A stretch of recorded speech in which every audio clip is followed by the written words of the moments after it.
11 ans après le dernier épisode, Taxi remet le contact. Une saga devenue culte et qui, depuis 20 ans, affole tous les compteurs. Des courses-poursuites à 100 à l'heure, des cascades à couper le souffle, des personnages aussi attachants que loufoques et des répliques devenues cultes. C'est parti! En 4 films, la saga Taxi, imaginée par Luc Besson, a marqué des générations entières de Français. C'est impressionnant, tu vois les trucs partir, exploser. Taxi était le premier film qui nous parlait vraiment. C'est le premier film dont on se disait c'est pas possible, ils l'ont fait pour nous, quoi.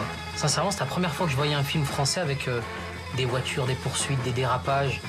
Et je me disais, non, c'est pas possible, c'est doublé en français, mais c'est des Américains. C'est aussi l'un des plus gros succès au box-office. Près de 30 millions d'entrées cumulées, 200 millions d'euros de recettes et de multiples récompenses. Ce succès, je crois, a surpris tout le monde. Vraiment. Je pense que ni Luc, ni nous, on s'attendait à ce que ça prenne de telles proportions. Les taxis, ça a tellement marqué les gens que quand, encore 20 ans après, quand je dis aux gens « Ah, j'ai fait les taxis, ah, t'as fait les taxis », etc. Il y a encore ce truc-là qui est incroyable. Un film dont le véritable héros n'est pourtant pas fait de chair et de sang, mais d'acier. Le taxi, j'ai pas eu le droit de le conduire, j'ai même pas eu le droit de monter dedans. Une voiture devenue aujourd'hui le taxi le plus célèbre de France. C'est une légende, c'est mythique. C'est un classique des films français. Alors comment Taxi est-il devenu l'un des films les plus marquants du cinéma français? Quelles sont les coulisses d'un tel phénomène? Je me souviens qu'il y avait une bonne énergie. On était contents d'aller travailler. Confidence. Pour les rôles de Daniel et Emilien, à la base étaient pressentis Yvan Attal et Olivier Martinez. Dans le scénario d'origine, tout était écrit à Paris. Anecdote. Le premier jour où on commence à tourner Taxi 1, où la bagnole passe et le radar tombe, je vous garantis qu'il n'y a personne sur le plateau qui peut se dire le film va faire 6 millions d'entrées et on va aller au César. Ça, c'est sûr. Et la musique de Taxi 1 a été enregistrée, mixée en stéréo dans le poulailler. Personne ne savait ce que ça allait être, ce film. Mais personne. Acteurs, réalisateurs, musiciens, cascadeurs, tous nous dévoileront les secrets du tournage. Même avec du métier, on ouvre un scénario, on se dit comment je m'en sors de ça? Qu'est-ce que je fais? Vous découvrirez notamment que ce film, auquel personne ne croyait, a bien failli ne jamais voir le jour. Donc on n'avait pas de metteur en scène une semaine avant de tourner. Pour la première fois, nous dévoilerons également ce qui se cache derrière les transformations du célèbre Taxi. Vous voulez que je vous dise quelque chose? Tout est truqué. Quand Samina Seri appuie sur le bouton, c'est cette voiture-là qui fait les effets spéciaux qui se transforment. Je vais vous faire voir le petit système qu'il y a. Des origines aux secrets de fabrication, à l'aide d'images d'archives rares et de révélations, embarqués à la découverte des coulisses d'une des plus grandes sagas de l'histoire du cinéma.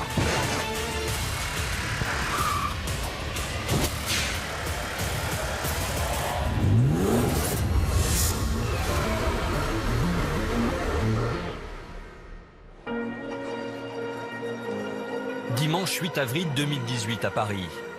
Une foule se presse devant le cinéma Le Grand Rex. Tous veulent assister à l'événement que les fans attendent depuis des années, la sortie de Taxi 5, le nouvel épisode d'une saga commencée il y a tout juste 20 ans, jour pour jour. Ça nous rappelle surtout notre enfance, hein, c'est ce qu'on disait en étant là. On regardait les taxis tous les mercredis après-midi, c'est notre rythme, on regardait 1, 2, 3, 4. Je savais depuis septembre 2016 qu'ils allaient faire Taxi. Du coup, ouais, j'attends depuis longtemps. Donc, je suis contente là, enfin, ça y est, l'avant-première. Alerte générale! On a subi les 4 taxis et on avait hâte de voir le dernier.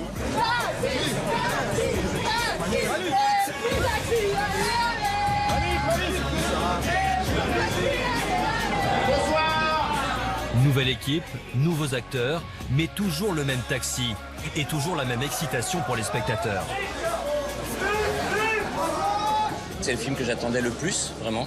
Une comédie d'action, il n'y en a pas beaucoup en France. Et je suis sûr que ça va être réussi parce que je suis vraiment fan du cinéma de Franck. Il y a Malik en plus dedans, donc je suis fan aussi. Donc je suis sûr que ça va être bien et voilà, c'est super pour la comédie française. Pour Franck Gastambide, Malik Bentala et toute l'équipe du film, c'est le moment de vérité. Beaucoup de pression. C'est pas un film comme les autres. Hein. Faire Taxi, c'est une attente. Tu te rends compte de ce que ça génère là. On vient de Marseille où c'est la folie, maintenant on va voir si ça prend à Paris. J'ai hâte qu'on fasse cette avant-première et qu'on montre le film au public. Voilà, on l'a montré au Mans, on l'a montré à Marseille. Ça s'est très bien passé, on croise les doigts. Bon, Gaston-Ville.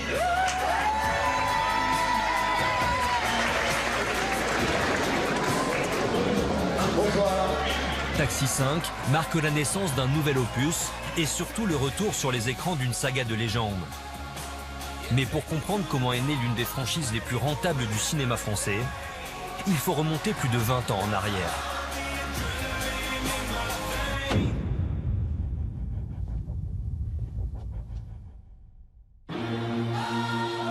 Début 1997 à Los Angeles.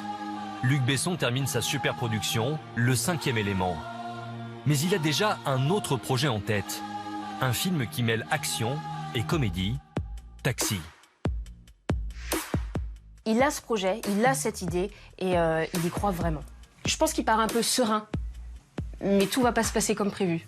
Ce projet, il ne compte pas le réaliser lui-même. Alors il fait appel à un spécialiste du genre, Gérard Pires. Le tournage doit débuter dans quelques mois, mais les deux hommes se retrouvent confrontés à un problème qu'ils n'avaient pas envisagé. Dans le scénario d'origine, tout était écrit à Paris. C'était un film parisien. Au départ, qu'on devait tourner à Paris. Donc, on bloquait le périphérique, les Champs-Élysées, enfin voilà. Donc, c'était quand même un peu costaud. Et moi, je me disais, mais comment faire? On n'est pas James Bond. Comment on va faire pour arriver à faire tout ce qui est écrit dans le scénario? Et je pense que Luc Besson, il avait envie qu'on fasse ça, que ce film-là, il ressemble à tout ce qu'il avait écrit, lui, et imaginé. Et puis, c'est devenu compliqué en préparation. Comme à l'époque, à Paris, il y avait des problèmes avec le terrorisme, etc. Paris nous a refusé les autorisations de tournage dans les rues avec des poursuites et des tirs d'armes, même factices. Paris n'accepte pas le projet. Pour Luc Besson, c'est la douche froide. Et une difficulté à surmonter qui l'oblige à repenser entièrement son script. Il doit trouver de toute urgence une nouvelle ville pour le tournage. Alors Gérard Pires, le réalisateur, a décidé d'aller voir d'autres villes de France. Il a envoyé des chefs d'écho dans différentes villes, Bordeaux, Lyon et Marseille. Moi, je suis parti avec le régisseur général à Marseille et on a arpenté Marseille. On a fait des photos et on a été scotché par la lumière, par le côté un peu dingue de cette ville, mais magnifique, magnifique. Et quand on est remonté, on a mis les photos sur la table. Et là, Gérard Pires, il regarde ces photos et il se dit, mais le film, mais c'est là qu'il faut le faire. Et Besson, on dit, bien sûr, c'est là qu'il faut le faire. Et donc, on a construit le film à Marseille. Mais encore faut-il obtenir le feu vert du patron de la ville, le maire de Marseille, Jean-Claude Gaudin. Un homme réputé pour son caractère bien trempé et son franc-parler. Une rencontre est organisée. Luc Besson sait qu'il joue l'avenir de son film ce jour-là. Luc Besson avait eu la courtoisie de me rendre visite au Sénat.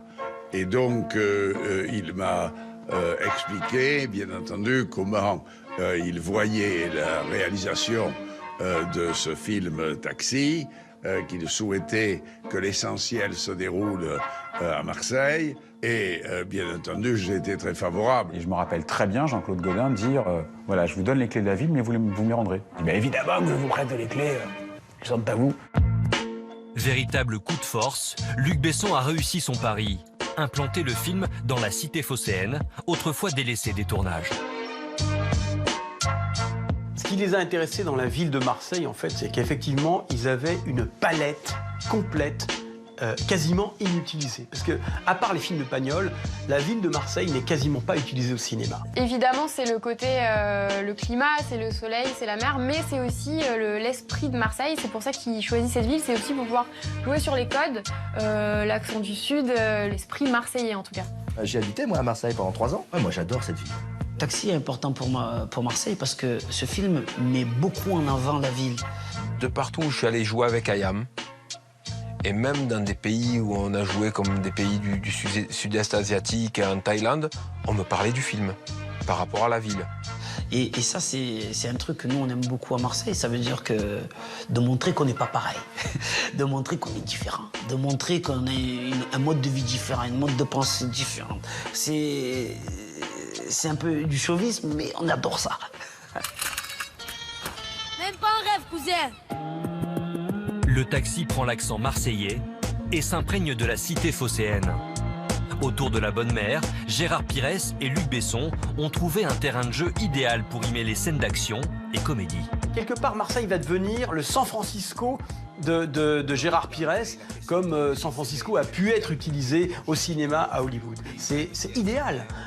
Entre les autoroutes où on peut filmer à grande vitesse, le quartier du Panier où finalement on peut s'amuser avec les ruelles extrêmement étroites en se disant là on est au millimètre près. Marseille devient un décor extraordinaire et qui va effectivement faire de la ville un des personnages principaux du film. Été 1997, le tournage de Taxi 1 peut enfin commencer. Le planning est millimétré et ne laisse la place à aucun imprévu. Alors que Luc Besson pensait que le pire était derrière lui, il se retrouve face à une situation inédite. Le tournage de Taxi 1 commence d'une façon un petit peu étrange. C'est-à-dire que Gérard Pires se blesse et puis il arrive à Marseille, il va direct à l'hôpital. Je ne suis pas arrivé au premier jour de tournage pour une bonne raison. C'est que 3 ou 4 jours avant le début du tournage, j'ai fait une chute de cheval, je me suis brisé le coude. Gérard est tombé de cheval, il s'est blessé très gravement, donc on n'avait pas de metteur en scène une semaine avant de tourner. Gérard Pires qui est hospitalisé, là je pense qu'à ce moment-là, Luc Besson vit vraiment ce qu'on peut appeler un enfer. Luc Besson est dans une impasse. Il doit trouver un réalisateur de toute urgence, sans quoi le tournage risque de ne jamais commencer. Il contacte l'assistant réalisateur de Gérard Pires. Donc je décroche. Ouais, bonjour, c'est Luc. Bonjour. Alors voilà, bon, on n'a pas de metteur en scène, mais t'inquiète pas. De toute façon, au pire, on va trouver quelqu'un. Et de toute façon, moi j'arrive ce week-end à Paris. Et s'il n'y a pas quelqu'un, je ferai moi la première semaine. À moins de 48 heures du tournage, Luc Besson n'a toujours personne pour remplacer Gérard Pires. Mais il a peut-être une solution. Un metteur en scène du nom de Gérard Krawczyk. Moi, j'étais en vacances en Corse à l'époque. Et je reçois un coup de fil de mon assistant, qui était assistant sur Taxi 1. Et il m'appelle, je lui dis alors comment ça va et tout. Il me dit bah ça va pas bien parce que le réalisateur Gérard Pires a eu un accident de cheval, il a une septicémie et le film ne démarre pas. Et là je sais pas pourquoi, mais je dis comme ça sincèrement, bah écoute, je dis à Luc s'il a besoin d'aide, je suis là. Et un quart d'heure plus tard, j'ai reçu un coup de fil de Luc qui était aux États-Unis. Et qui me dit c'est vrai ce que tu dis, c'est pas des conneries. Luc Besson tient peut-être son réalisateur. Seul problème, il n'a jamais tourné de film d'action.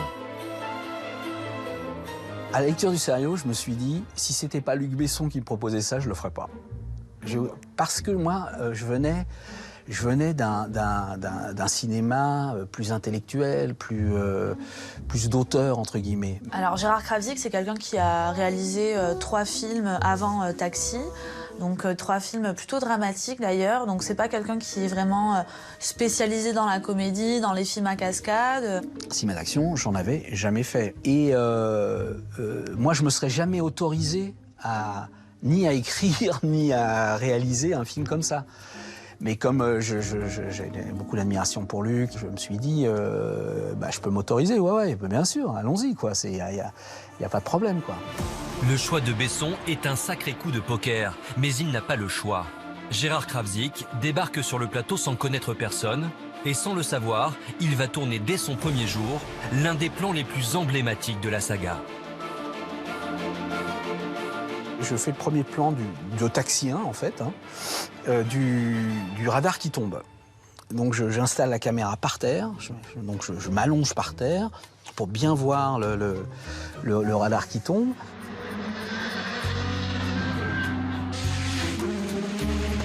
Et il y a Laurent Pétain qui est debout à côté de moi et qui me fait avec des sanglots dans la voix « Ça va être bien, hein, Gérard ?» Et moi, je le regarde, je fais « Ah ouais, ça va être super ». Enfin, tout ça pour vous dire que personne ne savait ce que ça allait être, ce film. Mais personne. Même si personne ne peut prédire ce que sera le film Taxi, seule certitude, Luc Besson prend un véritable risque en confiant le premier rôle. Alors ma poule, il faut ouvrir les yeux, hein. C'est un métier, ça. Car pour la première fois dans le cinéma français, la star du film n'est pas faite de chair et d'os, mais d'acier. Une voiture, un modèle unique, fabriqué sur mesure pour le film, estampillé Taxi. c'est un chevalier blanc qui va nettoyer Marseille de sa pègre. La star de Taxi, c'est pas quelqu'un en chair et en os, c'est une voiture. C'est le pari de Luc Besson, en tout cas, de mettre la voiture au centre du film. Le taxi, j'ai pas eu le droit de le conduire, j'ai même pas eu le droit de monter dedans. Moi, j'ai pu monter dedans. Une voiture pour unique star, un pari fou que Luc Besson assumera jusque sur l'affiche du film. La 406 Peugeot, customisée par Daniel, elle fait partie de ces grandes voitures de cinéma qui ont marqué l'imaginaire collectif du 7e art. Dans son scénario, Luc Besson a imaginé une voiture capable de se transformer. Un défi technologique pour l'époque. Pour donner vie à son rêve, le producteur doit maintenant trouver la personne capable de fabriquer un tel engin. Luc Besson s'adresse alors à Christian Bonichon, la référence mondiale des voitures au cinéma. Comme ici, dans L'As des As. Il m'a reçu dans son bureau avec Gérard Pires. Et il m'a posé un dessin, il m'a dit voilà, c'est ça qu'il faut réaliser comme voiture. Quand on nous a donné les dates de tournage, moi j'ai fait un bond en arrière parce que j'ai dit oh là là, il va falloir, c'est un challenge. Je peux vous dire que ça a été galère à fabriquer. Ça a été des heures et même la nuit on y pensait parce que il y avait toujours quelque chose qui coinçait.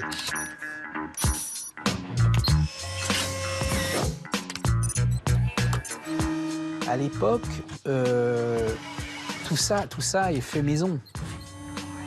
C'est-à-dire qu'il n'y a pas de trucage digital. On pourrait le faire maintenant avec des effets numériques, ça serait facile. Mais nous, à l'époque, on ne pouvait pas. Donc on l'a fait en vrai. Et ta ceinture, papa, s'il te plaît. Oh. Une transformation devenue culte dans la saga, dont vous allez découvrir pour la première fois l'envers du décor. Vous voulez que je vous dise quelque chose? Tout est truqué. Non, vous êtes sûr? Oui. Ce n'est pas vrai. Désolée. Ah, vous venez de briser mon rêve. Je suis vraiment triste. Mais je n'ai jamais osé appuyer sur les boutons. Non. On ne sait jamais ce qui peut arriver avec cette voiture.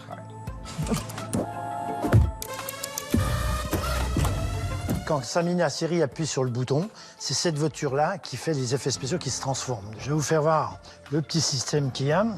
Bien sûr, lui, quand il appuie, c'est des boutons factices dessus. C'est nous qui avons les boutons. Alors là, c'est marqué levage de la voiture, gonflage de l'aile, le pare-choc avant, le coffre et l'aileron.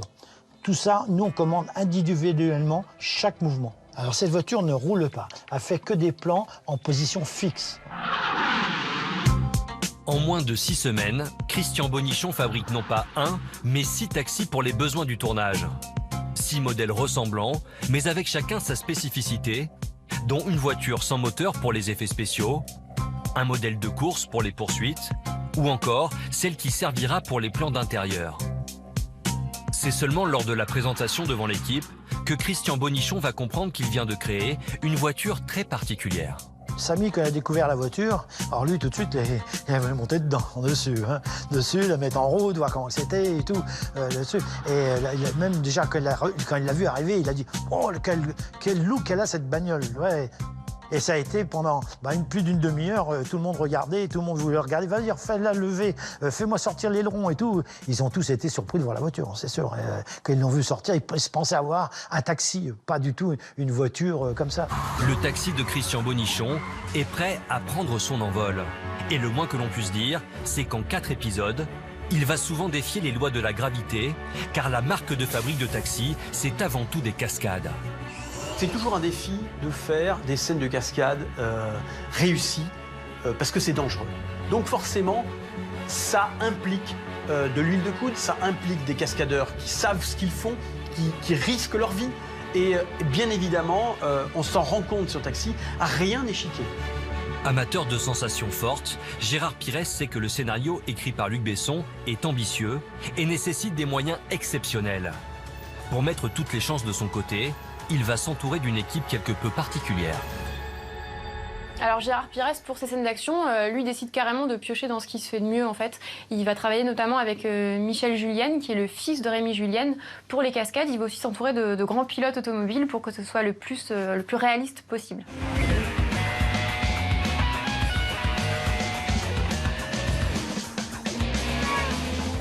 Il y a des pilotes de Formule 1, il y avait les pilotes de rallye, il y avait Jean-Louis Schlesser qui avait gagné le Dakar, il y avait énormément de... Donc pour moi, ces pilotes sont des athlètes de haut niveau, sont des gens qui sont précis, qui peuvent reproduire quelque chose. Pour faire en sorte que cette voiture, elle est vraiment quelque chose quand elle roule, qu'on ait vraiment l'impression qu'elle soit maîtrisée de A à Z. Moi, je peux slalomer un peu dans les voitures. Un défi dans le cinéma français qui n'est pas sans plaire à Michel Julienne, le responsable des cascades sur Taxi. C'était trop beau pour être vrai parce qu'on ne voyait plus de films de ce genre avec des grandes poursuites de voitures, avec des grosses cascades. Ce film a remis les poursuites de voitures et l'action automobile au cinéma a été remise d'actualité par ce film. C'est impressionnant, tu vois les trucs partir, exploser. Tu sens que le budget il est un peu illimité pour essayer de donner le meilleur au film. Comme dans cette scène périlleuse qui a donné ses lettres de noblesse au film. T'es sûr que c'est la route là? C'est un raccourci. Une course-poursuite époustouflante tournée dans le quartier le plus étroit de Marseille, celui du Panier. C'est un enfer pour la production, déjà d'un point de vue financier, mais d'un point de vue aussi organisationnel pour organiser tous ces blocages et toute cette sécurité. Il a fallu mettre dans les boîtes aux lettres des gens des semaines avant, leur expliquant, voilà, tel jour, faut pas sortir de chez vous parce qu'il y a des voitures qui vont rouler comme des dingues. Il y avait pratiquement un régisseur devant chaque pas de porte. C'est une personne devant chaque porte, c'est une personne devant chaque croisement, chaque carrefour, chaque petite rue, chaque ruelle.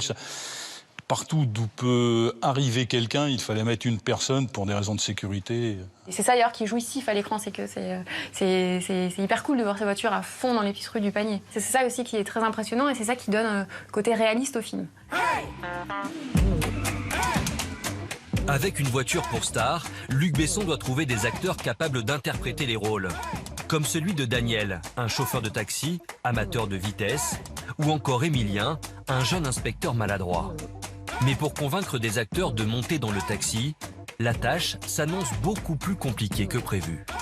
Pour les rôles de Daniel et Émilien, à la base étaient pressentis Yvan Attal et Olivier Martinez. Donc à l'époque, ces deux jeunes acteurs, les deux, ils ont suivi des formations de théâtre. Tous les deux, ils ont remporté le César du meilleur espoir masculin. Malheureusement, il ne va pas réussir à les avoir. Parce qu'en raison de planning compliqué, voilà, Olivier Martinez ne va pas pouvoir faire le film. Du coup, Attal a dit « Ah mais moi je tourne pas le film si c'est pas Martinez ». Donc on s'est retrouvés à redémarrer un casting à partir de zéro.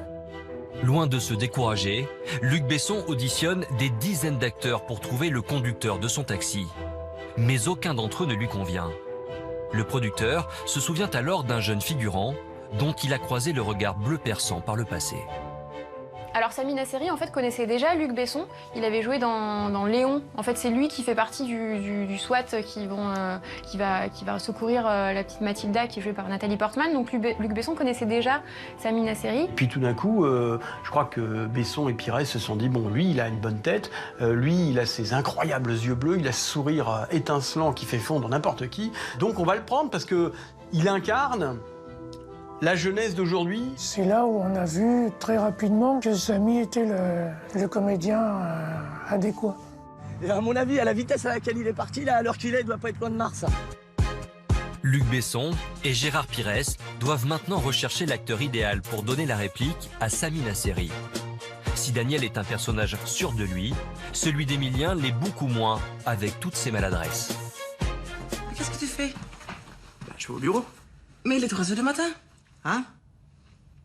Ah ouais? Non, c'est mieux, il y aura moins de trafic comme ça, tu vois, parce qu'à cause de Noël, les embouteillages, j'en peux plus. Eh ben là, il n'y en aura pas. C'est mieux.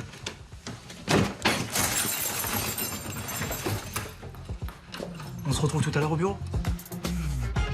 Un rôle comique difficile à interpréter qu'il va confier à un comédien abonné aux séries télé. Un pari osé pour l'époque. Avant Taxi, Frédéric Diffenthal, c'était un acteur plutôt de téléfilm, de série télé. Il est pratiquement resté pendant 10 ans dans Le Juge est une femme, qui est une série diffusée à la télévision. C'est quelqu'un qui a grandi dans le Gers, qui a arrêté l'école à 15 ans, qui s'est d'abord lancé dans des jobs d'hôtellerie, de coiffure. Voilà, il a été coiffeur. Finalement, le fait de lui faire confiance sur ce rôle-là,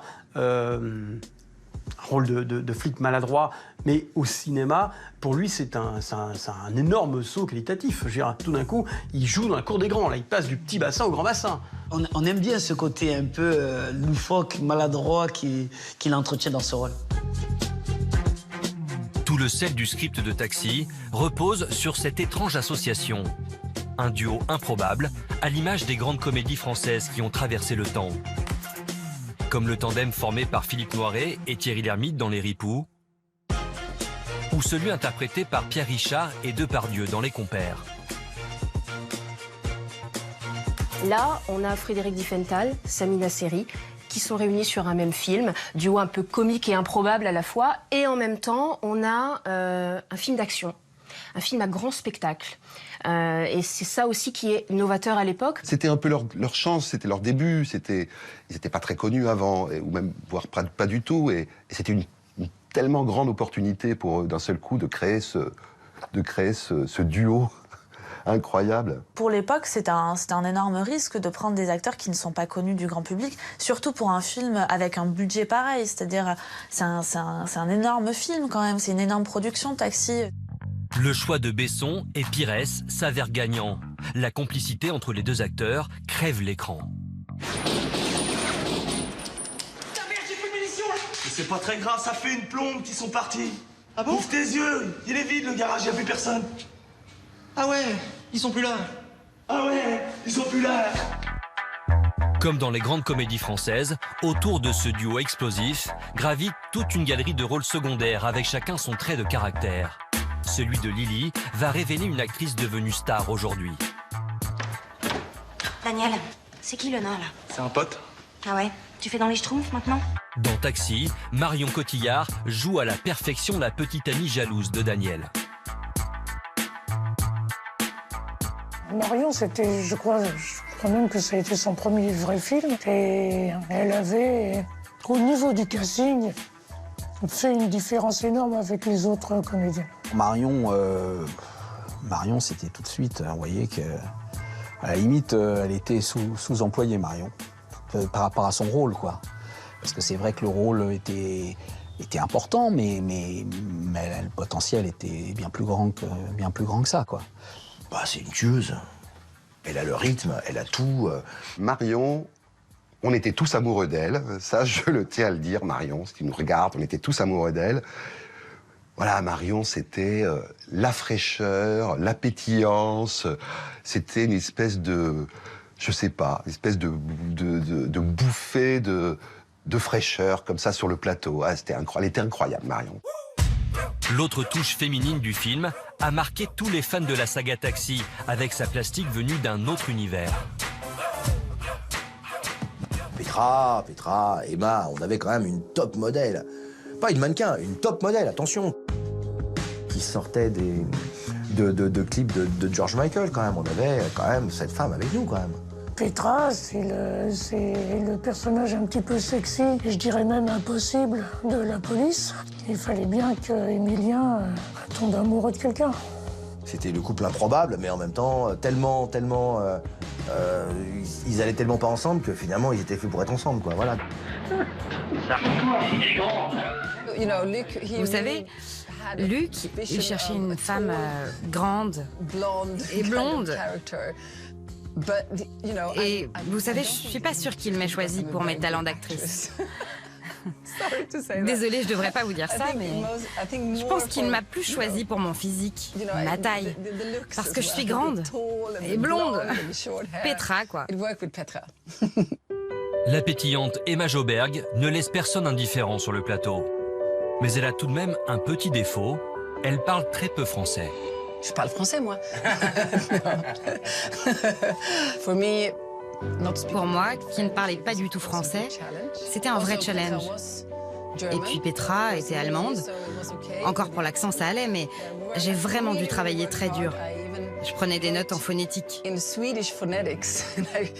de toute façon, quand on tournait, il avait l'intention de me doubler. Et finalement, ils ont gardé ma voix. Mais l'accent de la Suédoise plaît à Luc Besson. Avec beaucoup d'humour, il met en place une pétition au sein de l'équipe du film pour conserver la voix de l'actrice. Je ne savais pas qu'il y avait autant de monde qui avait signé pour ça. Mais moi, je n'étais pas préparée à ce qu'il garde ma voix. Ça a été vraiment une surprise que finalement il ne me double pas. Alors, merci à tous ceux qui ont signé ce papier. Taxi, c'est aussi des personnages loufoques et complètement déjantés, comme celui du commissaire Gibert, interprété par Bernard Farcy. Par contre, qui lui a demandé de gueuler comme ça, quoi? Ah bah alors là, le commissaire Gibert, c'est tout un poème. Cette espèce de mélange d'autorité sûre de son fait et en même temps être capable de délirer, notamment par exemple quand il invente des noms aux opérations. J'ai donc décidé de baptiser cette opération l'opération Zen. Le commissaire, c'est un grand allumé, le commissaire. C'est un prix Nobel qui s'ignore, quoi. Bernard Farcy, c'est Louis de Funès pour moi. Enfin, je pense que lui s'en est inspiré, hein, mais il s'en est pas caché. C'est Louis de Funès, enfin, il est poétiquement infantile. C'est comme un môme avec une PlayStation, vous voyez. Il s'exaspère dessus quand ça fonctionne pas, il n'arrive pas à les tirer. Il est comme ça. Il a un côté, il s'énerve. Il n'est pas dans une réalité qui consisterait à froidement dire « Bon, bah les gars, on s'est trompé ». Non, il est dans le hurlement, enfin dans l'effervescence. Il a une sorte d'effervescence. Mais il est très gentil. De la gentillesse, mais surtout de la folie. Et pour créer ce personnage mythique, Bernard Farcy va faire confiance au réalisateur pour trouver le ton juste qui façonnera le commissaire Gibert. Et c'est cette scène qui va donner le ton. Putain. Tous les cougars, bondissez! Chopez l'oiseau! Chopez l'oiseau! Je pense qu'à partir de cette réplique-là, le sillon du commissaire Gibert était tracé, quoi. C'est-à-dire que la folie du personnage, elle est née à ce moment-là. Elle n'était pas là dans l'écriture, elle n'était pas dans ce que j'avais à dire. Et puis là, avec le temps, l'exaspération, c'est devenu un illuminé. D'où le nom de l'opération, messieurs. Cobra. Pendant un mois, les comédiens novices enchaînent les scènes dans une ambiance à la fois bon enfant et très studieuse. Frédéric Diffenthal et Sami Nasseri ne veulent pas passer à côté de la chance qui leur est offerte. Il voulait absolument tout faire, il voulait conduire, il voulait tout faire, etc. Des fois, il fallait même le calmer en lui disant « Sami, là, on va rouler à 180, peut-être qu'on va mettre un cascadeur à ta place. »« Oui, je peux le faire, c'est bon. » La confiance règne. Et puis, il y avait vraiment une belle relation avec Diffenthal, pareil, qui était dans son personnage, qui avait inventé cette espèce de garçon lunaire, un peu, qui faisait que des catastrophes. Je me souviens qu'il y avait une bonne énergie. On était contents d'aller travailler. Le tournage s'achève en un temps record. Après plusieurs semaines de montage et de mixage, vient enfin le temps de présenter Taxi au public. Succès ou échec, la réponse va être sans appel. À la sortie, un mercredi de Taxi, c'est la folie dans tous les cinémas de France et de Navarre. On enregistre des chiffres incroyables au box-office. Allez, si ça fait venir des touristes en plus, merci à Luc Besson. Quand Taxi est sorti, que tu vois la ville de Marseille, bien sûr, on est fiers de fou. C'est une fierté, c'est un honneur. C'est comme si c'est un jour de match, quoi.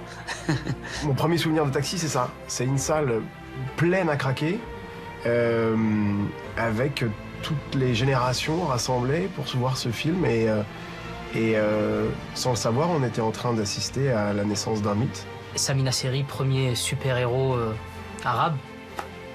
Je pouvais m'identifier. Non, c'était monumental. Ce succès, je crois, a surpris tout le monde. Vraiment.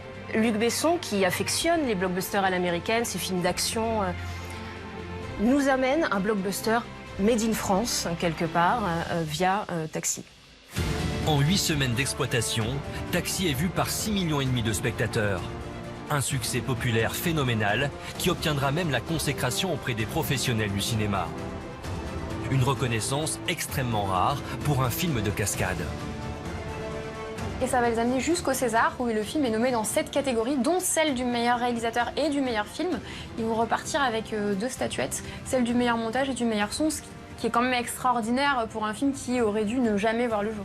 Le premier jour où on commence à tourner Taxi 1, où la bagnole passe et le radar tombe, je vous garantis qu'il n'y a personne sur le plateau qui peut se dire le film va faire 6 millions d'entrées et on va aller au César. Ça, c'est sûr. Et ça fait énormément plaisir d'être dans un film qui a tant de qualité et que le public va à sa rencontre. Qu'il le perçoit, il le reçoit, il partage notre point de vue. Et ce petit film d'action français avec un taxi et Samina Seri va devenir un phénomène de société. Tout d'un coup, toute la France se rue pour voir Taxi. Je pense que ni Luc, ni nous, on s'attendait à ce que ça prenne de telles proportions. Luc Besson, ça va asseoir, lui, son statut de producteur, a confirmé en tout cas sa très grande place dans le cinéma français.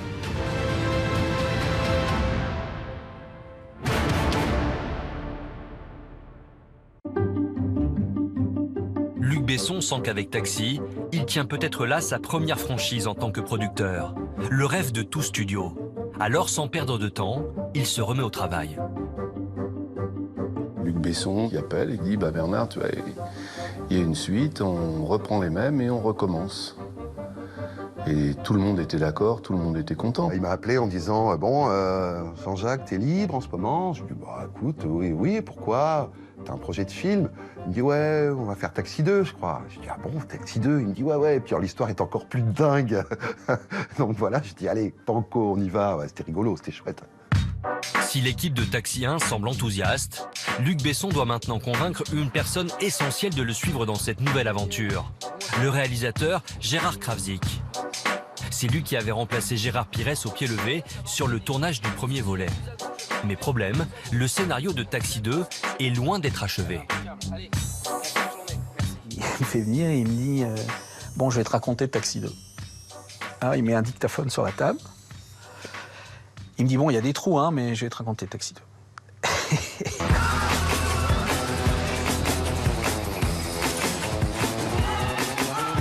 Il commence à me raconter l'histoire, et moi je suis comme ça.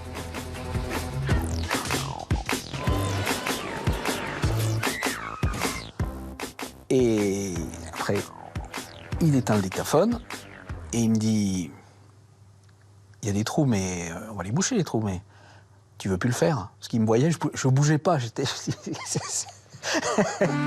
Finalement, Gérard Krawczyk accepte quand même la réalisation de ce nouveau volet. Mais écrire la suite d'un film à plus de 6 millions de spectateurs, c'est un sacré pari. Luc Besson sait qu'il va devoir frapper fort et que ses fans l'attendent au tournant. Eh bien, c'est Jean-Louis Schlesser qui vient de prendre le départ à bord de son bolide. Alors, dès la scène d'ouverture, Luc Besson donne le ton de cette suite avec une scène étonnante. Dans Taxi 2, en fait, ils ont trouvé une manière d'embarquer le spectateur dès la première seconde à travers un mélange des genres qui est formidable, à savoir une course de rallye, où d'ailleurs Jean-Louis Schlesser joue son propre rôle, pilote de rallye. Et en même temps, qu'est-ce qu'on va découvrir ?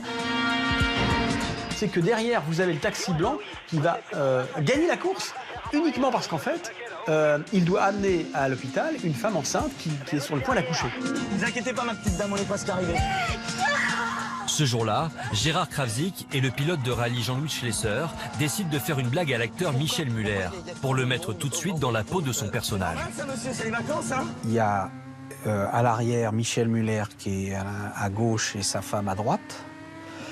Et moi, je suis avec la caméra à la place du conducteur. Je suis retourné complètement comme ça et je filme les deux comme ça. Et c'est Jean-Louis qui conduit assez vite. Donc moi, je suis brinque-ballé, évidemment. C'est Jean-Louis qui avait dit à Michel Muller qu'il était, avant de tourner, qu'il était dépressif, que sa femme l'avait quitté, que tout ça, qu'il n'allait pas bien. Et tout ça. Et du coup, quand il est parti avec la voiture et que Jean-Louis a commencé à rouler vite, il était vraiment inquiet, Michel. Vous êtes sûr que c'est la bonne route ? Ne vous inquiétez pas, monsieur, c'est un raccourci. C'est un raccourci. 17 minutes 25.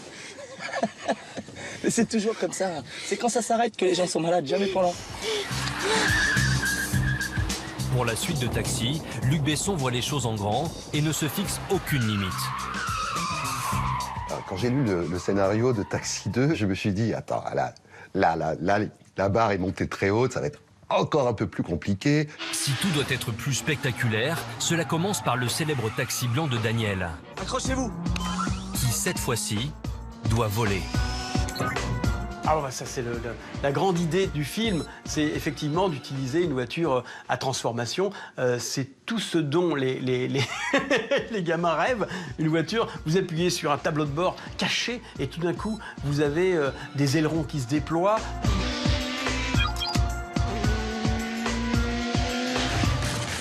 La première fois qu'ils me parlent des ailes, je me dis, mais qu'est-ce qu'ils veulent faire? Je dis, mais elle va voler, oui. Il me dit, elle va voler cette voiture. Surtout quand je suis arrivé à l'atelier. Hein. Les gars me disent, mais qu'est-ce que c'est encore cette histoire de cette bagnole qui va voler dessus?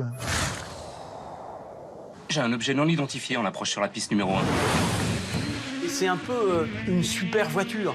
Hein, comme les super-héros, comme Superman qui tout d'un coup, voilà, il est Clark Kent avec ses lunettes et son costard. L'aventure l'appelle, le danger surgit et hop, il va se changer et il se transforme en Superman. Bon, bah, c'est la même idée adaptée aux voitures. Face à un tel bolide, Marseille n'est plus un terrain de jeu assez vaste. Pour exploiter son potentiel cinématographique, Luc Besson décide de délocaliser une partie de l'intrigue à Paris, avec une autre idée en tête. Ça va les gars? Tu baignes? La grosse qualité de Luc Besson, c'est quelqu'un qui a une vision internationale. D'ailleurs, bon, il le prouve tous les jours. Donc, je pense qu'il voulait que cette saga Taxi, elle ne soit pas que franco-française. Donc, le fait de pouvoir l'exporter, c'était aussi de montrer Paris, parce que Paris, c'est la capitale, c'est ce que les Asiatiques connaissent, c'est ce que le monde connaît. Marseille, un peu moins. Tout va bien, on reste calme, police de Marseille! Alors que la mairie de Paris avait refusé le tournage de Taxi 1 3 ans plus tôt, le succès inattendu du film rebat complètement les cartes. Cette fois-ci, Luc Besson se retrouve en position de force. Et je pense que le succès du 1 a fait que les portes se sont ouvertes un peu plus facilement que quand vous êtes un petit novice et que vous arrivez en disant « Bonjour, on va vous écrire une histoire, c'est un taxi qui roule vite dans Paris ». Voilà. Là, le 1 avait quand même déjà bien fait son travail. Et je pense qu'à la mairie de Paris, ils ont été un peu jaloux finalement qu'on bichonne Marseille et que Marseille devienne une héroïne française. Et je crois qu'il y a eu cette petite revanche. Ouais, on s'est dit, attends, on est là aussi, on est la capitale.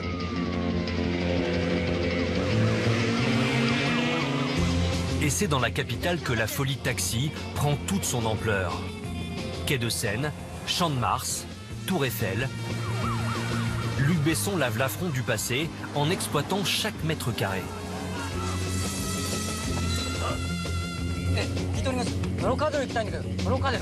Eh ben, il faut changer à Châtelet. Il donne au taxi un nouveau terrain de jeu à explorer avec des images inédites, avec des poursuites différentes. Et c'est ce qui va créer la nouveauté et ce qui va aussi créer le nouvel attrait de ce deuxième épisode. La célèbre marque au Lion est elle aussi beaucoup plus généreuse avec le producteur. Grâce à Taxi 1, les ventes de sa 406 ont décollé de 25%. Alors, elle est prête à tout pour choyer cette poule aux œufs d'or. On avait un choix de voiture incroyable, incroyable. En pièces détachées, pareil. On avait les concessions de cette marque au Lion. On appelait tout de suite, si on avait besoin de quelque chose, ils étaient avec nous. Peugeot a vraiment joué le jeu de manière formidable. Donc, il nous avait passé des tas de voitures. Des voitures qu'on pouvait casser, c'était nos jouets. On avait des porte 8 qui amenaient les voitures, qui repartaient avec les épaves.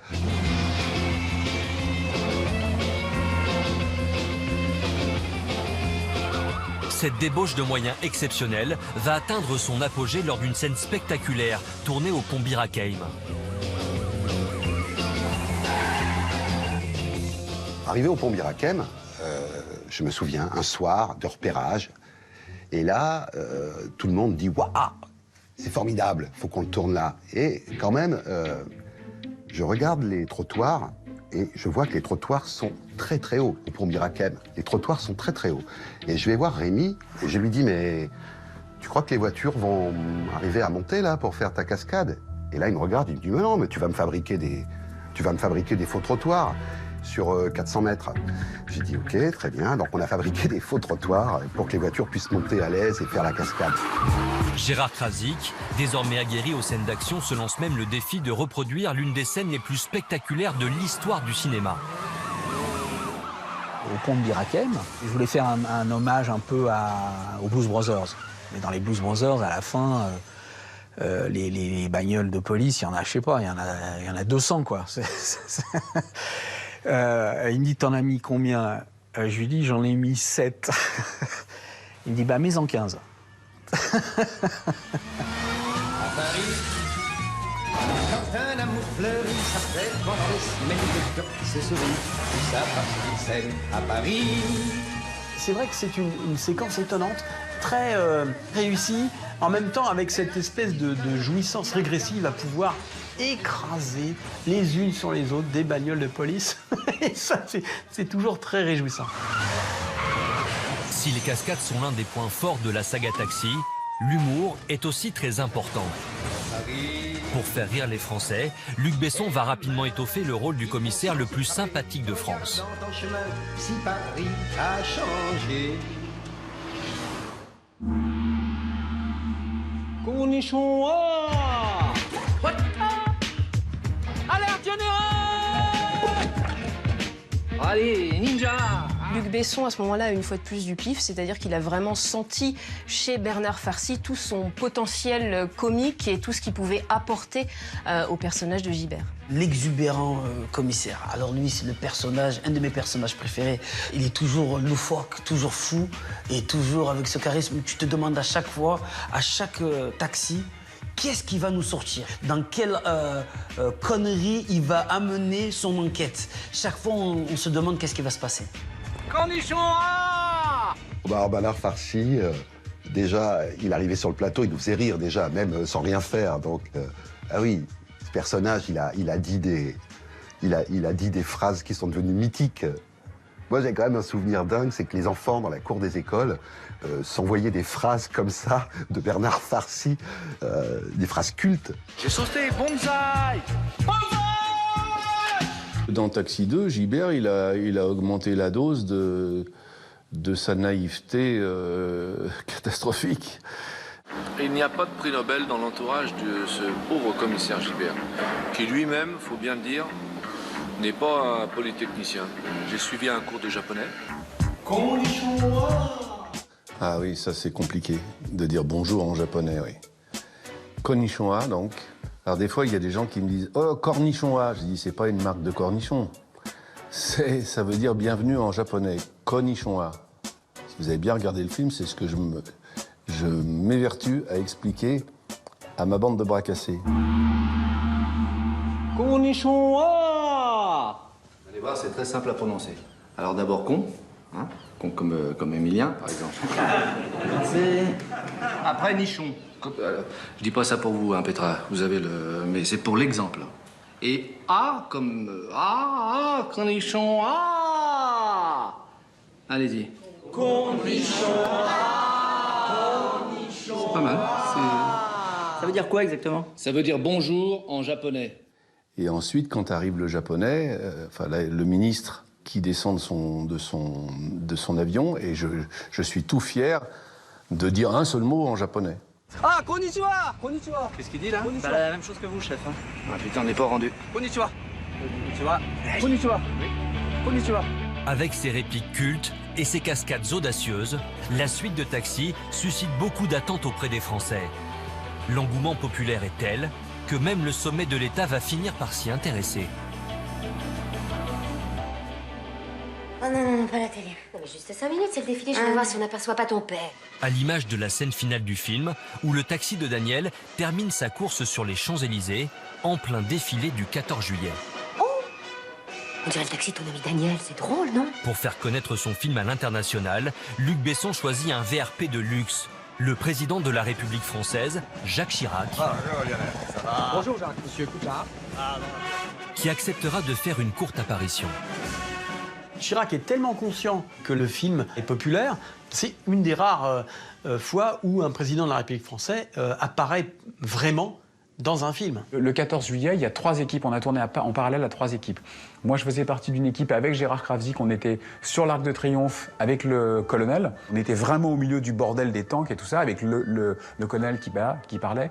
Parallèlement à ça, il y avait une deuxième équipe qui était, si je dis pas de bêtises, en bas des Champs-Élysées sur une tribune qui faisait des pelures du défilé et qui ensuite nous ont servi à réincruster le taxi au milieu. Et il y avait une troisième équipe avec Luc qui était sur la tribune présidentielle. On avait obtenu l'autorisation que Luc soit sur la tribune avec un assistant caméra et qui filmait donc dos à Chirac, la tribune, Jacques Chirac et les Champs-Élysées. On a réincrusté ensuite le Premier ministre dans l'histoire à côté de Jacques Chirac. Le symbole est fort. Le taxi est en passe d'entrer dans l'histoire du cinéma français. Alors là, c'est une nouveauté, un taxi. Furtif. D'avoir le taxi marseillais le 14 juillet sur les Champs-Élysées, c'est formidable. Avec toutes ces nouveautés, la suite de Taxi s'annonce comme un beau succès. Pourtant, elle a bien failli ne jamais sortir sur les écrans. Le 16 août 1999 au matin, l'impensable se produit. Lors d'une cascade, le chef opérateur Alain Dutartre est frappé de plein fouet par une voiture et perd la vie. Le tournage est suspendu. En dehors du drame de sa famille, toute l'équipe a reçu ça comme on reçoit un drame, c'est-à-dire avec une tristesse, une stupéfaction. Je me souviens que Luc Besson est descendu à Marseille et il nous a parlé, il nous a réunis tous en nous disant voilà, on est tous très tristes, c'est terrible ce qui s'est passé, mais je pense qu'il faut qu'on finisse le film en apothéose et qu'on le fasse bien pour Alain, parce qu'il est mort pour le film. Et je pense qu'il faut qu'on aille au bout de ce film-là. Et on a tous dit oui, que quand tu es une famille et qu'il arrive un malheur dans la famille, soit la famille elle vole en éclats, soit elle se soude. Nous, on a eu envie de se souder. Malgré la douleur, l'équipe du film mène le tournage à son terme. Le sort du film est désormais entre les mains du public. Avant la sortie nationale, Gérard Krawczyk et Luc Besson veulent savoir s'ils ont fait fausse route. Le réalisateur est en proie à de nombreux doutes et veut se servir des avant-premières pour tester le potentiel du film. À l'époque, les numéros 2 faisaient la moitié moins d'entrées que les numéros 1. Moitié moins d'entrées que les numéros 1. À l'époque, c'était une sorte de règle. En avant-première au Rex, on accueillait les gens qui venaient voir le film. Et là, on s'est tous rendu compte, s'il en était besoin, que ce film ne nous appartenait plus. Et que si on leur livrait une daube, on allait se faire lyncher. Parce que c'était blindé de monde. Mais il n'y avait plus une place. Hein. Donc on s'est mis au dernier rang au balcon, quand les lumières étaient fermées. Et là, dès les premières, c'était extraordinaire, les premières secondes du film, la salle était tellement réceptive, les gens rigolaient, quoi. Les gens étaient heureux de retrouver les personnages, de retrouver cet humour, de retrouver Marseille. Le 29 mars 2000, le film sort partout en France et à 14h, les premiers chiffres tombent. Le réalisateur Gérard Krawczyk se souvient de l'ambiance particulière qui régnait dans les bureaux de la production ce jour-là. On était sur les Champs-Élysées, là, dans les bureaux de Laurent Pétain et de Michel Halberstadt.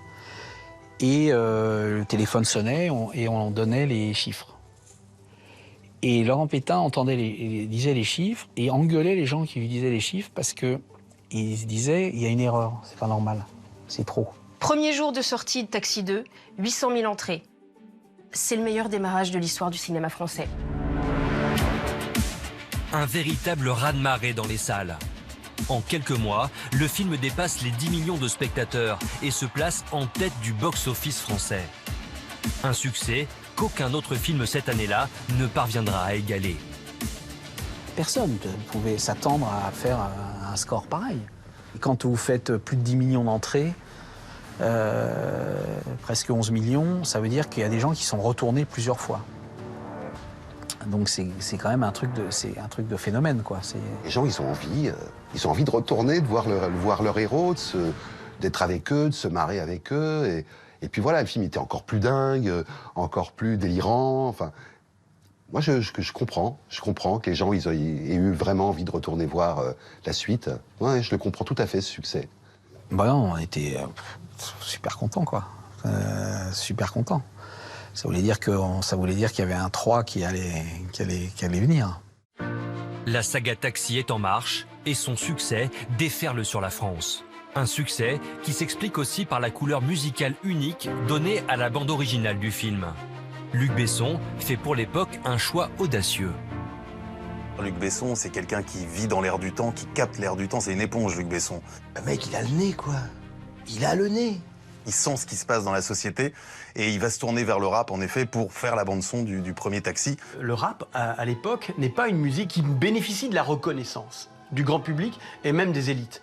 Le rap est une musique rebelle. Donc lui, il prend encore une fois un gros risque en faisant appel à des rappeurs. Des rappeurs, mais pas n'importe lesquels. Luc Besson va faire appel à la crème de la crème, l'un des plus grands rappeurs de sa génération, Akhenaton, du groupe IAM. C'est Sami Nasseri qui va permettre la rencontre entre les deux hommes. Et un jour, Sami est venu nous trouver, nous dit voilà, il y a Luc Besson qui veut rentrer en contact avec vous, il veut te rencontrer, il veut te parler d'un projet dans lequel je joue, un film dans lequel je joue. Le groupe IAM sort d'un album qui s'est vendu à 1 million d'exemplaires, donc c'est un des plus gros succès du rap français. Évidemment, l'idée derrière cette bande originale, c'est aussi de la part de Luc Besson d'attirer un jeune public dans les salles, donc amateur de rap. Besson a le flair d'aller chercher Akhenaton, et Akhenaton a le flair de se dire le film qui est en train de nous préparer, la Tonton Luc, ça va être un carton. Moi, j'appréhendais la première rencontre avec Luc parce que l'endroit était atypique pour nous. On se retrouvait à un endroit où déjà qui était un peu impressionnant pour des jeunes venant de Marseille. On rentre dans une propriété énorme avec une très belle maison, une piscine. Et je dis voilà. Et Luc Besson qui est un mythe du cinéma français. Et donc Luc nous a parlé de ce projet et il a dit voilà, j'ai envie de faire ce projet-là avec vous. Il est fait à Marseille et pour moi vous êtes partie intégrante de l'identité marseillaise. J'aimerais que vous fassiez un morceau dans le film. Finalement, ce n'est pas un morceau, mais toute la bande originale qu'Akhenaton va composer pour Taxi. Pendant plusieurs semaines, le rappeur-compositeur travaille à l'abri des regards, dans un endroit pour le moins inattendu. La musique, j'ai fait au fond de mon jardin à l'époque. Mon home studio, il était au fond de mon jardin dans un ancien poulailler. Donc, j'avais tout branché dans l'ancien poulailler et je faisais la musique de Taxi 1 a été enregistrée, mixée en stéréo dans le poulailler. Et Luc est venu plusieurs fois parce que moi, c'était mon unique lieu de travail. Il était extrêmement impliqué. Ce thème-là, j'aime. Ah, on va le placer là.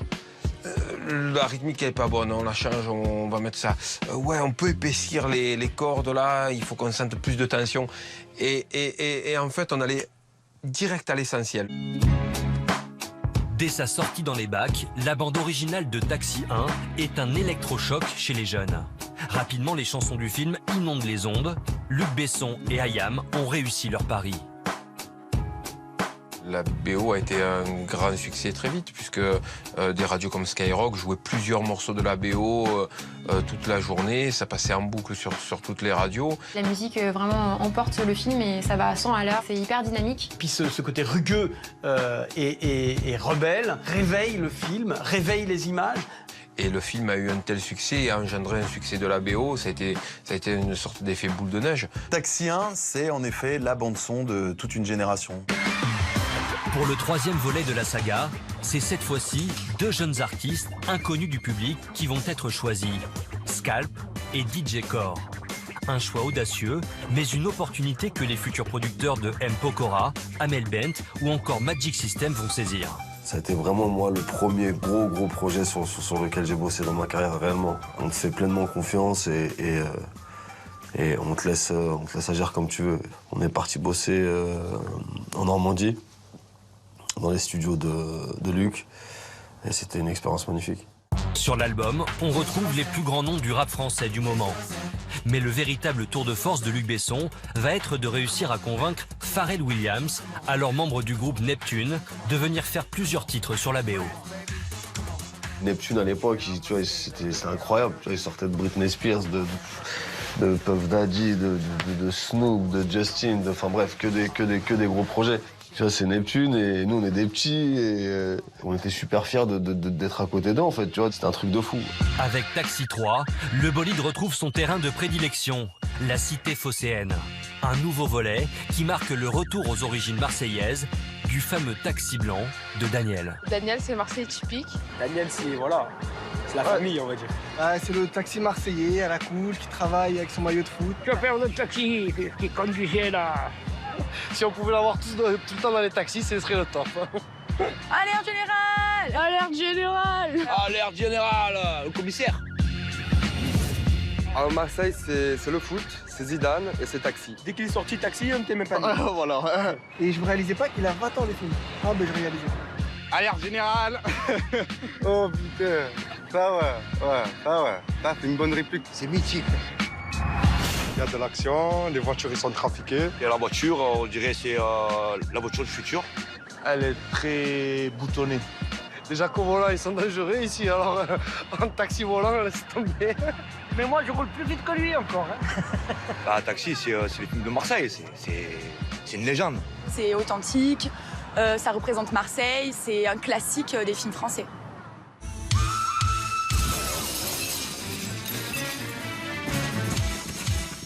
Et pour Taxi 3, Luc Besson se demande comment il va encore pouvoir surprendre les fans de la saga. Alors, dans le plus grand secret, il contacte une immense star américaine pour qu'elle fasse une apparition dès la scène d'ouverture de son film.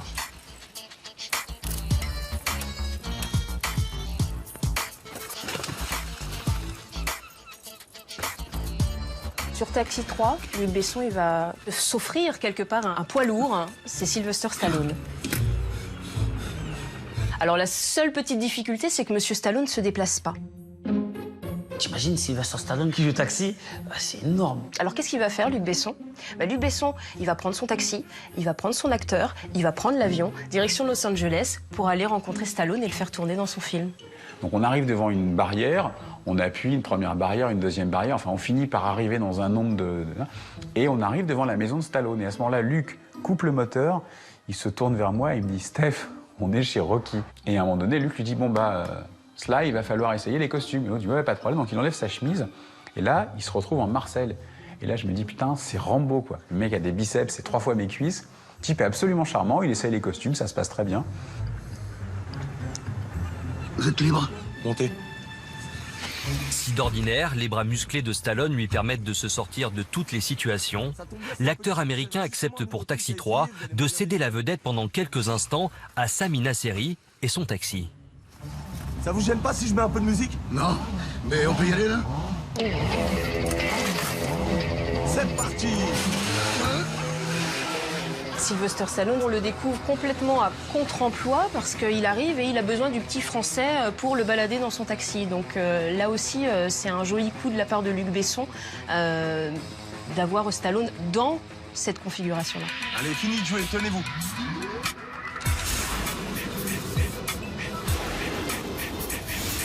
C'est le passage de relais entre l'inventeur de l'action movie à l'américaine, Rambo lui-même, qui passe le flambeau à notre petit Daniel National, le temps d'une séquence d'introduction qui est remarquable. On se serait pas déjà vu quelque part? Bon, si je vous avais déjà vu quelque part, je m'en souviendrai. Bon voyage.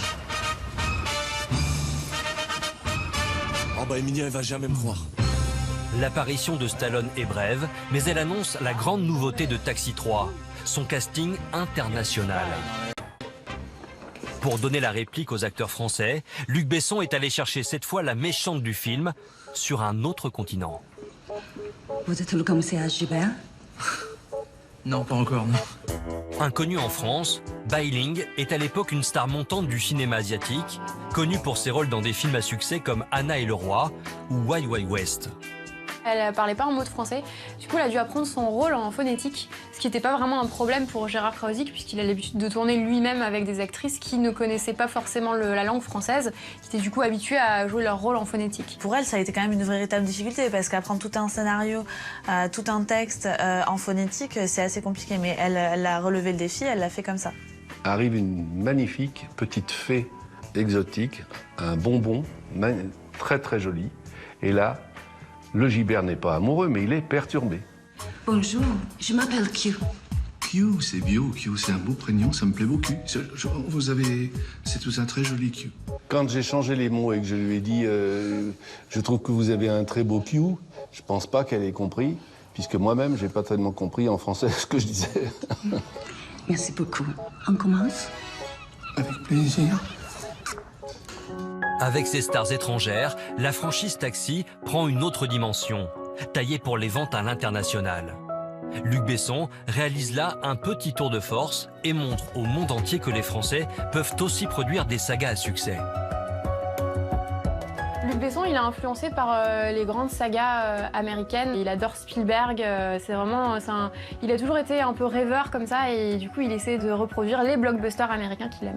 Ce qui est typique de Besson, c'est de faire des références à la pop culture. C'est son terreau artistique, c'est là où il est né et donc il bâtit un cinéma assez référentiel. Taxi 3 est bourré de références aux films dont Luc Besson est très fan. Donc il y a du Star Wars, il y a du James Bond. Taxi 3, d'ailleurs, bénéficie d'un générique qui ressemble à un James Bond, avec des effets spéciaux qui ressemblent vraiment beaucoup au James Bond de l'époque. Le générique a pris beaucoup de temps à faire. Tout était storyboardé, des filles Père Noël qui apparaissent comme dans les James Bond. Enfin, tout ça a été un vrai tournage, quoi. C'est pas de simples lettres qu'on met sur un fond noir, vous voyez, et qu'on anime.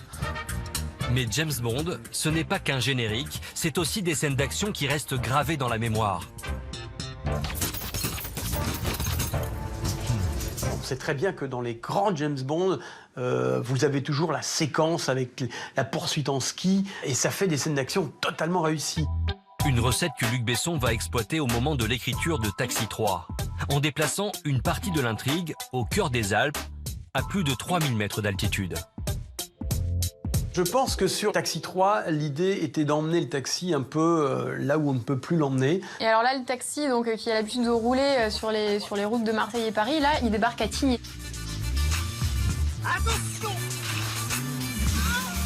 Et là, à la montagne, c'est encore d'autres défis. Déjà, vous avez froid, les comédiens ont froid, il faut les mettre au chaud, les sortir au dernier moment, mais en même temps, quand même pas trop au dernier moment, parce que sinon, ils vont immédiatement avoir froid. Moi, je serais toi, je ferais pas ça. Ça va, je vais pour 5 minutes. Putain, faut toujours qu'il en fasse qu'à sa tête. Vous avez besoin de la neige fraîche, sauf qu'il n'y a pas de neige. Il n'y a que de la glace. Donc vous mettez de la fécule de pommes de terre sur eux. Donc ça prend un temps fou. Et puis l'accès, quand vous amenez tout le matériel, il ne faut pas laisser de traces. Parce que sinon ça va se voir, on va les filmer, donc ça devient difficile. Le taxi marseillais de Daniel est loin d'être taillé pour la haute montagne. Pour tourner les scènes d'action prévues dans le scénario de Taxi 3, il doit subir d'importantes transformations. Un challenge qui s'annonce difficile, même pour Christian Bonichon. On a dit, il faut qu'elle roule dans la neige. Bon, d'accord, mais je dis avec des pneus. Il dit, non. Elle dit, elle va aller dans la neige, il y aura 1 mètre de neige. Moi, j'ai fait un bond en arrière parce que j'ai dit, oh là là. Pour la première fois, le créateur des taxis est inquiet. Christian doit créer un prototype de toutes pièces et il n'a que quelques semaines pour le réaliser.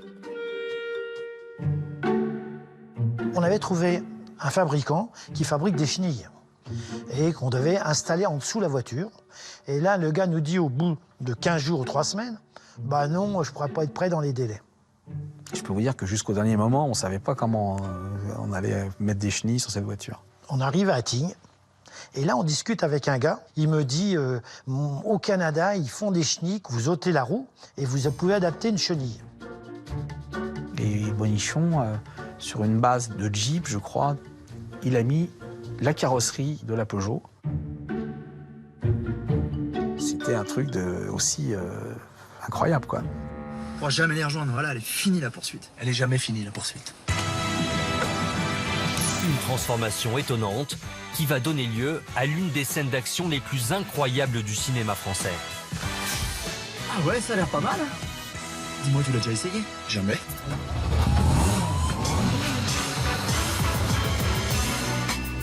On la mettait sous un hélicoptère, cette voiture, dans un filet. Il partait, il déposait Michel Julienne dans un endroit et il descendait dans la poudreuse. Il s'est exercé, mais enfin, là, on est quand même dans des pentes assez raides. C'était quand même chaud. On craignait tous une avalanche. Le taxi, curieusement, il fallait plus accélérer que chercher à le ralentir. Il fallait l'emmener vraiment en accélération pour être certain de le faire passer et de ne pas le bloquer à mi-pente. Tout s'est très bien passé, on s'est bien amusé encore une fois. Avec cette scène, digne d'un James Bond, Taxi 3 marque de son empreinte les films d'action et se fait un nom dans le cercle très fermé des sagas à succès.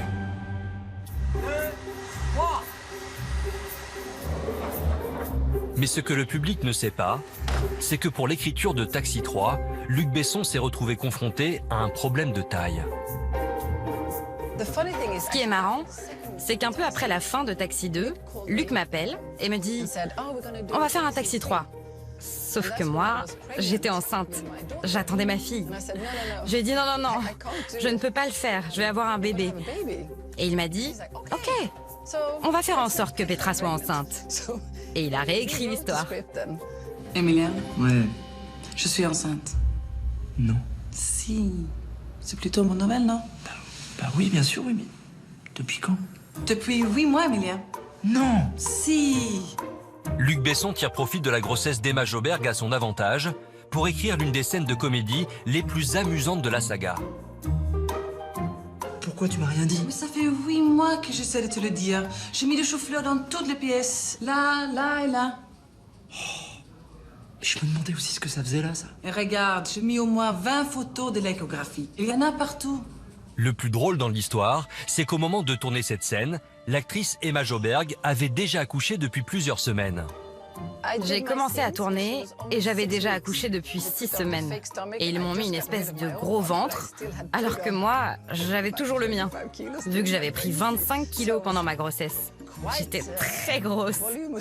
J'avais encore mes montées de lait. Entre chaque prise, il fallait que j'aille dans ma loge pour tirer mon lait. Et il criait pour que je revienne. Il disait « Action !» Et moi je disais « Attendez, il faut que j'y retourne !» Cette grossesse est en fait une bénédiction pour Luc Besson. Elle lui permet de faire évoluer ses personnages et de créer un attachement particulier avec le public, comme s'il faisait un peu partie de la grande famille Taxi. Mais attends, mais c'est génial, Adèle. On va être papa ensemble. Alors ça, c'est incroyable. Ce qui fait aussi qu'on s'attache énormément à cette saga, c'est qu'on grandit et on évolue avec les personnages qui, au départ, sont un peu gauches, jeunes, et puis au fur et à mesure, ils grandissent, s'acquièrent de la maturité, sont en couple, fondent des familles. Et ce qui est un petit peu le modèle qu'on peut vivre, nous aussi. Donc on se sent proche d'eux, quelque part. Donc c'est une comédie d'action totalement réussie et qui prouve que le mariage entre le cinéma d'action américain et les films grand public, façon Les Ripoux ou Les Compères, fonctionne bien. Et ça, c'est à Besson qu'on le doit, cette capacité d'unir la tradition du cinéma grand public français à l'efficacité et le spectaculaire américain. Un savoir-faire, une marque de fabrique, qui va encore faire recette lors de la sortie du 3e volet. Taxi 3 sort sur les écrans en 2003 et fait assez rare, il égalise le premier volet. Pour l'époque, un 3e volet d'une saga qui fait aussi bien que le premier, c'est vraiment extraordinaire. Taxi 3 rapporte plus de 50 millions d'euros à travers le monde. Le parcours phénoménal de la saga se transforme alors en véritable tremplin pour EuropaCorp, la société de production créée en 2000 par Luc Besson. Voilà, Luc Besson, on sait qu'il fait des films qui marchent, on sait qu'il fait des films à succès. Du coup, ça lui permet ensuite de faire ses films à lui en tant que réalisateur. Et ça lui permet aussi de produire d'autres sagas, comme la saga Taken, par exemple, qui va cartonner et aussi bien en France qu'à l'international. Après Taxi 3, Luc Besson produit une trentaine de films dont certains sont primés au prestigieux Festival de Cannes. Mais les aventures du célèbre Taxi blanc manquent aux Français. À l'écoute de ses fans, le producteur se remet à l'écriture, pied au plancher. Là, ils reviennent à Marseille. Votre homme, c'est Djibril. Ça fait plaisir de vous voir à bord. Vous venez jouer à Marseille? Ce soir, c'est pour un match de charité et on va finir par être en retard. Il y a Djibril Cissé, qui est un personnage phare du film. Daniel va devoir le conduire au stade Vélodrome parce qu'il est à la bourre pour un match.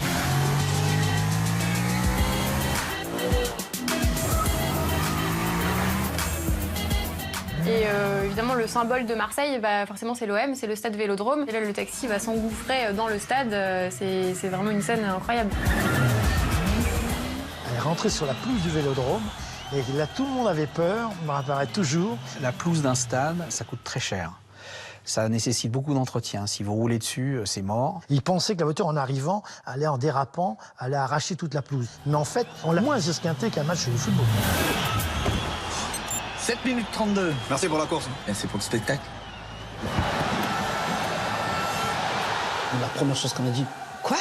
Ils ont fait une scène avec Djibril Cissé, le taxi qui rentre dans le truc. Nous, ça nous a marqué. C'était énorme. Le stade Vélodrome, un symbole fort qui marque l'ouverture de ce 4e volet. Mais cette fois-ci, le taxi marseillais prend un nouveau virage. Quand vous arrivez à un numéro 4, déjà, des tas de gens ont pris des habitudes.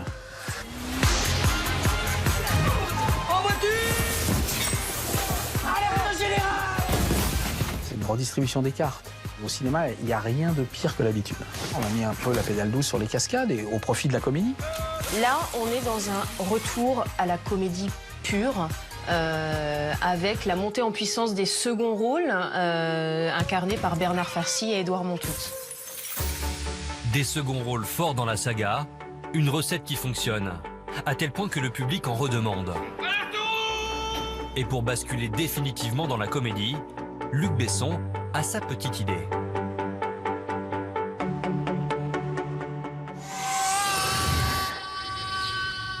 Il est marrant, Gilbert. Ouais.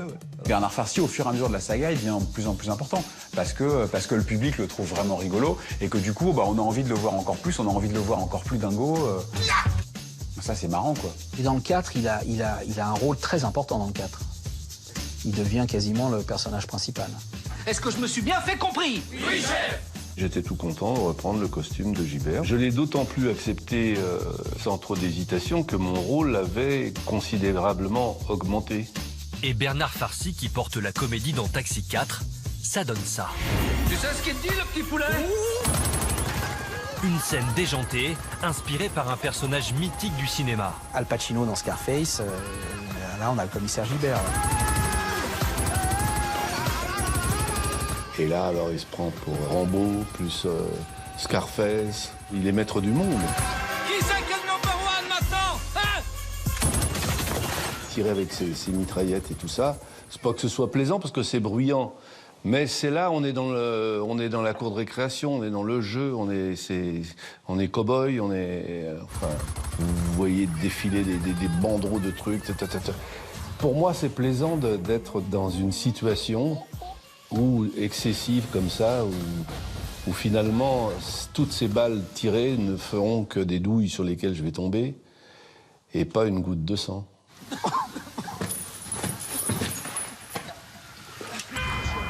Oula, c'est mieux en jaune. Une scène explosive que le public découvre dans les salles lors de sa sortie en 2007. Un final qui résonne alors comme le clap de fin de la saga.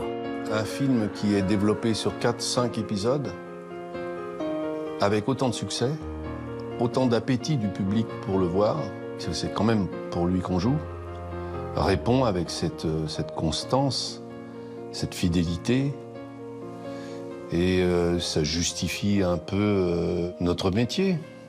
Les taxis, ça a tellement marqué les gens et que quand, encore 20 ans après, quand je dis aux gens « Ah, j'ai fait les taxis, ah, t'as fait les taxis, etc. » Il y a encore ce truc-là qui est incroyable. Il faut accepter ça. Le film est un succès. C'est le destin du film, je ne sais pas. C'est un peu, on va dire franchement, une fierté de dire « Tiens, j'ai fait ces bagnoles-là, quand même, dessus. » Moi, j'ai jamais eu autant... J'ai fait plein de films, des longs métrages, j'en ai fait un paquet. On n'a jamais eu autant de retours, on va dire, qu'avec ces voitures-là. Et les gamins, ils connaissent le 1, le 2, le 3, ils le connaissent par cœur. Ils connaissent tout par cœur. Il y en a qui l'ont vu 20 fois, le film. On se rappelle de Konnichiwa, on se rappelle de Alerte Générale. Voilà, on se rappelle de tout un tas de trucs comme ça qui qui sont rentrés dans l'imaginaire collectif. Et il y a un triangle d'or entre un tandem de comédiens complémentaires avec une voiture qui va à 1000 à l'heure, qui amène des séquences d'action formidables, des cascades extraordinaires, et en même temps une ville emblématique, solaire. Donc c'est tous ces ingrédients-là, justement et parfaitement ajustés, dosés au millimètre près, qui font que la saga fonctionne encore 20 ans après. Au compteur, Taxi, c'est donc 4 films, plus de 27 millions d'entrées au cinéma, des bandes originales plusieurs fois disques d'or, de nombreuses récompenses et près de 200 millions d'euros de recettes. Pour Daniel, Émilien et le Taxi blanc, l'aventure s'arrête donc en 2007. Mais 11 ans plus tard, alerte générale.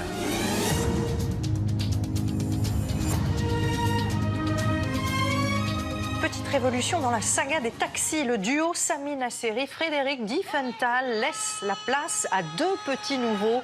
Coup de théâtre, alors que toute la France pensait que la saga était enterrée à jamais, l'année 2018 est marquée par une surprise de taille. Le retour de la franchise avec l'annonce d'un nouvel opus. Taxi 5, un taxi nouvelle génération qui lance une toute nouvelle saga. C'est un taxi nouvelle génération, c'est Taxi 2.0. La mise à jour nécessaire du 3e millénaire sur Taxi. Nouveau comédien, nouvelle histoire. La génération Taxi, qui a grandi depuis la sortie des 4 premiers volets, prend désormais la relève. Parmi eux, l'acteur et réalisateur Franck Gastambide, à qui on doit notamment des comédies comme Les Caïras ou encore Pattaya, va oser se frotter au Taxi marseillais. Alors que tout le monde pensait que la saga était morte et enterrée, là, Franck Gastambide arrive et débarque chez Luc Besson en lui disant qu'il a une idée pour un 5e volet de la saga Taxi. Parce que Franck Gastambide est hyper fan de la saga. Voilà, c'est un gamin des années 80, donc lui, il a été élevé avec Taxi, il est super fier et il a une idée pour Taxi 5 qu'il va présenter à Luc Besson. Et on rencontre Luc Besson sur le tournage de Valérian. Et moi, j'arrive plus à parler. Et genre, si Franck était pas là pour parler, moi, j'étais comme ça. Pour arriver très timidement pour lui demander si c'est fou d'envisager de peut-être faire un nouveau Taxi. Au bout de quasiment 1 heure de discussion, et il a fini par nous regarder en disant ok, pour moi c'est bon. 3.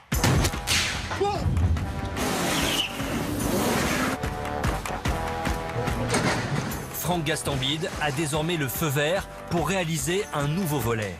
20 ans après Taxi 1, à l'été 2017, Marseille accueille la nouvelle production des studios Besson. Le réalisateur s'entoure de ses comédiens fétiches, comme Malik Bentala, Sabrina Ouazani, Ramzi Bedia et même Soprano. Donc le fait que je fasse... Non, tu prends du fou. Ah ouais, c'est ça, ouais. C'est bon. Tout à l'heure, tu me parles que de ta régie. Et là, et là, c'est toi qui gères ta scène. Ça déchire. C'est des petits rêves qui se réalisent petit à petit. Et ça, c'est cool, quoi. Cette fois-ci, c'est plus Émilien et Daniel. En fait, c'est plus Sami Nasseri et Frédéric Diefenthal, mais c'est Franck Gastambide et Malik Bentala, en fait, qui vont jouer les 2 rôles principaux. Malik Bentala joue le rôle, en fait, du neveu de Daniel. Et Franck Gastambide joue, en fait, un policier parisien qui a été muté à Marseille contre son gré. Un nouveau duo de choc qui va alors avoir pour mission de stopper le redoutable gang des Italiens, sous la houlette du commissaire Gibert, devenu désormais le maire de Marseille. Monsieur le préfet, vous savez que je suis le responsable de tout ça, moi. Je pense qu'il va venir, ouais. Mais à Marseille, il y a un maire. Il s'appelle Gaudin et il est bien là. Jamais j'aurais pu penser qu'un jour le téléphone sonnerait pour ça. On fait pas un taxi sans le Taxi blanc, sans Marseille, et sans le commissaire Gibert. Pour le coup, je suis vraiment curieux de voir Taxi 5. Je suis curieux de voir ce qu'a fait le commissaire Gibert 20 ans après. Ça me fait marrer de le retrouver. Il restait qui de reconnaissable, de référençable? Moi, Bernard, c'est clair. Et puis voilà, le troufion de base, votre serviteur. Mais là, en l'occurrence, bizarrement, j'ai un personnage plus défini. Bah, qu'est-ce qui nous arrive? Bah, rien. Un nouveau chapitre où Franck Gastambide reprend tous les ingrédients qui ont fait le succès de la franchise, comme les cascades et les courses-poursuites, mais aussi l'humour déjanté et la folie des personnages. J'ai nommé cette opération Ma fille. Un cocktail explosif. Là, avec Taxi 5, il y a un côté quand même plus qu'événementiel, puisque ça fait 10 ans. 10 ans qu'on n'a pas revu ce taxi blanc, 10 ans qu'on l'attend, et on a plutôt hâte de savoir ce que Luc Besson nous réserve. Dans la tête des gens, ils s'attendent à retrouver évidemment de la comédie pure, mais aussi des scènes d'action. Donc Gaston Bide est un petit peu attendu au tournant par les fans de la saga. C'est un taxi des enfants de taxi, quoi. Donc on l'a fait avec toute notre sincérité, tout notre cœur, vraiment. Maintenant, notre vrai patron dans l'histoire, au-delà de Luc Besson, au-delà d'EuropaCorp, au-delà de tout ça, c'est le public. Et maintenant, voilà, on va rentrer dans d'autres moments de stress qui vont être est-ce que ça va plaire au public? Alors que vont en penser les fans? Le public sera-t-il au rendez-vous?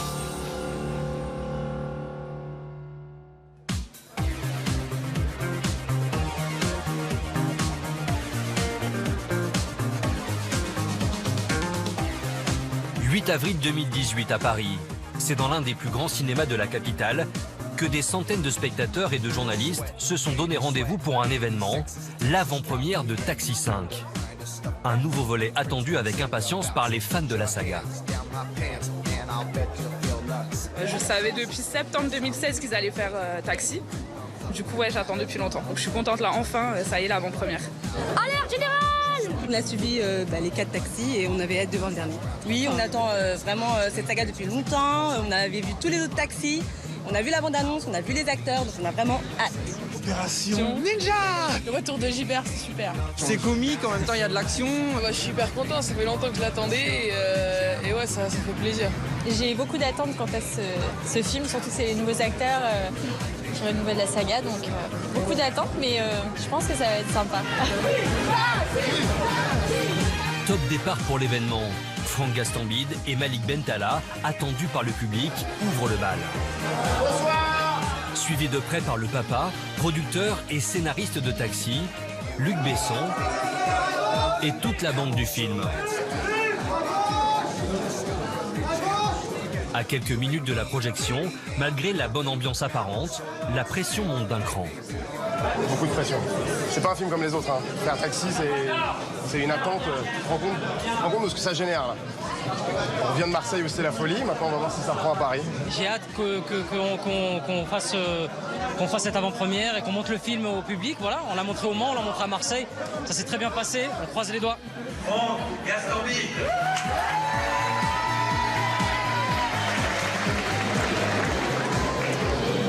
Bonsoir.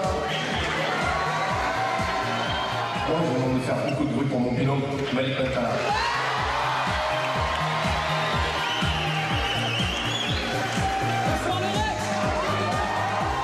11 ans après la sortie du dernier volet, près de 2700 personnes ont répondu présent à l'avant-première de Taxi 5. Une nouvelle équipe acclamée et félicitée par le patron, Luc Besson. C'est toujours un plaisir de revenir au Rex, vraiment. Ça fait effectivement 20 ans. Je dois dire qu'on en a fait 4, c'était un plaisir. On leur a confié les clés du taxi. Et ils ont fait un film super. En tout cas, moi, je l'adore. Donc bravo à tous. Vraiment, je vous félicite du plus profond de mon cœur. Écoutez, en tout cas, j'espère qu'on fera plein de films ensemble parce que c'est trop de bonheur de tourner avec vous tous. Je vous embrasse, je vous félicite tous. Merci patron. Allez, allez, en général, 3 couplets. Allez, 1, 2, 3. Merci à tous, compris, merci. Pour Taxi 5, l'heure de vérité a sonné. 1h42 plus tard, le public sort et le verdict tombe. Très très bon film, puis c'est marrant du début à la fin. Quoi. Il y a tout ce qu'il faut, tous les ingrédients pour que ça cartonne. Oui, parfait. Voilà, ils sont super. Hein. Et toi, t'as trouvé ça bien aussi? Très bien. Voilà. Très très bien. On s'est régalé. Bonne scène d'action, l'humour aussi. On retrouve bien la touche de Franck Gastambide et de Malik Bentala. Puis de revoir le commissaire Gilbert, ça fait toujours plaisir. Quoi. Le public est conquis et pour les acteurs, c'est le soulagement. C'était incroyable, on ne s'attendait pas à ce que ça se marre autant, à ce que ça applaudisse autant, à ce que tous les gens nous attendent à la fin. Je sais pas quoi dire, c'est un moment très cool. On est dans les étoiles. Les gens ont ri, c'est extraordinaire. On atterrit, c'est un rêve, on est dans les étoiles, on sait pas quoi dire. J'ai envie de danser la Macarena. Macarena. Là, je suis heureux. Taxi passe donc la 5e sans encombre. 20 ans après le premier volet, le public est à nouveau au rendez-vous. Une nouvelle génération, partie pour laisser à son tour une empreinte dans la saga. Prêt à exploser tous les compteurs, le taxi le plus célèbre de France n'est pas prêt de s'arrêter.